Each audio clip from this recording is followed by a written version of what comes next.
भाईचारार पर्व ईद उल फितर अवसर में सुकिंदा विधायक तथा ओडिशा सरकार समवाय हस्ततंत हस्तशिल्प और बयनशिल्प मंत्री डॉक्टर प्रदीप बल सामंत सुकिंदा मुस्लिम साहि रे उपस्थित रही भाई मानक खुशी रे सामिल होइछंती।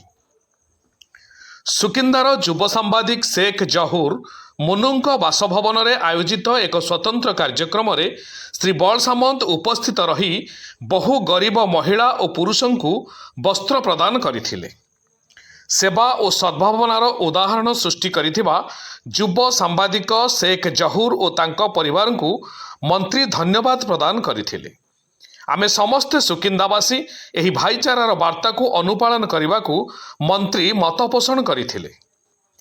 एही अवसर में कलिंगनगर अतिरिक्त आरक्षी अधीक्षक सुप्रसन्न मल्लिक, तृतीय बाटालियन दुर्गापति याक्यूब खान, सुकिंदा थाना अधिकारी रमाकांत मुदुली, सुकिंदार वरिष्ठ व्यक्ति मानस महांती, मंजूर अली, पुष्पक महापात्र, शेख जहुर, साजिद खां, अजगर अली, शेख आयुब, मिर्जा बेग और सुकिंदा प्रेस क्लबर सदस्य हमीद खां समेत बहु व्यक्तिविशेष उपस्थित रही।